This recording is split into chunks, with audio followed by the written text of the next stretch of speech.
बिस्मिल्लाहिर्रहमानिर्रहीम। नफ़ल रोज़े का बयान। मसअला 1। नफ़ल रोज़े की नीयत अगर ये मुकर्रर करके करे कि मैं नफ़ल का रोज़ा रखती हूँ तो भी सही है, और अगर फ़कत इतनी नीयत करे कि मैं रोज़ा रखती हूँ तब भी सही है। मसअला 2। दोपहर से 1 घंटा पहले तक नफ़ल की नीयत कर लेना दुरुस्त है। तो अगर 10 बजे दिन तक मसलन रोज़ा रखने का इरादा न था लेकिन अभी तक कुछ खाया पिया नहीं, फिर जी में आ गया और रोज़ा रख लिया तो भी दुरुस्त है। मसअला 3। रमज़ान शरीफ के महीने के सिवा जिस दिन चाहे नफ़ल का रोज़ा रखे, जितने ज़्यादा रखेगी ज़्यादा सवाब पावेगी। अलबत्ता ईद के दिन और बकरी ईद की 10वीं, 11वीं, 12वीं और 13वीं साल भर में फ़कत 5 दिन रोज़े रखने हराम हैं, उसके सिवा सब रोज़े दुरुस्त हैं। मसअला 4। अगर कोई शख्स ईद के दिन रोज़ा रखने की मन्नत माने तब भी उस दिन का रोज़ा दुरुस्त नहीं, उसके बदले किसी और दिन रख लेवे। मसअला 5। अगर किसी ने यह मन्नत मानी कि मैं पूरे साल के रोज़े रखूँगी, साल में किसी दिन का रोज़ा भी न छोड़ूंगी, तब भी ये 5 रोज़े न रखे, बाकी सब रख ले, फिर उन 5 रोज़ों की कज़ा रख लेवे। मसअला 6। नफ़ल का रोज़ा नियत करने से वाजिब हो जाता है, तो अगर सुबह सादिक से पहले ये नियत की कि आज मेरा रोज़ा है, फिर उसके बाद तोड़ दिया तो अब उसकी कज़ा रखे।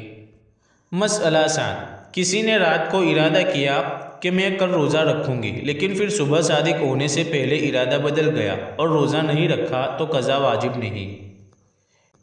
यानी जब दिन में दोपहर से पहले पहले नियत की हो और अगर रात की नियत की तो वाजिब नहीं हुआ, सुबह सादिक से पहले पहले अपने इरादा को बदल देने का इख्तियार है, जैसे कि अगले मसले में बयान किया गया है। मसअला 8। बेशोहर की इजाज़त के नफ़ल रोज़ा रखना दुरुस्त नहीं। अगर बे उसकी इजाज़त रोज़ा रख लिया तो उसके तोड़वाने से तोड़ देना दुरुस्त है, फिर जब वो कहे तब उसकी कज़ा रखे। यानी यह हुक्म जब है जबकि शोहर मकान पर मौजूद हो। मसअला 9। किसी के घर मेहमान गई या किसी ने दावत कर दी और खाना न खाने से उसका जी बुरा होगा, दिल शिकनी होगी, यानी दिल तोड़ना, तो उसकी खातिर से नफ़ल रोज़ा तोड़ देना दुरुस्त है, और मेहमान की खातिर से घर वाली को भी तोड़ देना दुरुस्त है, यानी जबकि मेहमान का दिल बुरा हो मेज़बान के साथ न खाने से। मसअला 10। किसी ने ईद के दिन नफ़ल रोज़ा रख लिया और नीयत कर ली, तब भी तोड़ दे और उसकी कज़ा रखना भी वाजिब नहीं। मसअला 11।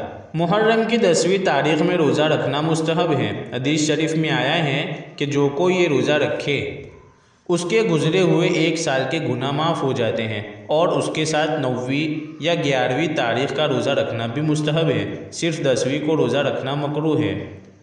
मसअला 12। इसी तरह बकरीद की 9वीं तारीख़ को रोज़ा रखने का भी बड़ा सवाब है, इससे 1 साल के अगले और 1 साल के पिछले गुनाह माफ़ हो जाते हैं, और अगर शुरू चाँद से 9वीं तक बराबर रोज़ा रखे तो बहुत ही बेहतर है। मसअला 13। शब बारात की 15वीं और ईद के 6 दिन नफ़ल रोज़ा रखने का भी और नफलों से ज़्यादा सवाब है। मसअला 14। अगर हर महीने की 13वीं, 14वीं, 15वीं 3 दिन रोज़ा रख लिया करे तो गोया उसने साल भर बराबर रोज़े रखे। हुजूर सल्लल्लाहु अलैहि वसल्लम ये 3 रोज़े रखा करते थे। ऐसे ही हर 2 शंबा यानी पीर और जुमेरात के दिन भी रोज़ा रखा करते थे। अगर कोई हिम्मत करे तो उनका भी बहुत सवाब है।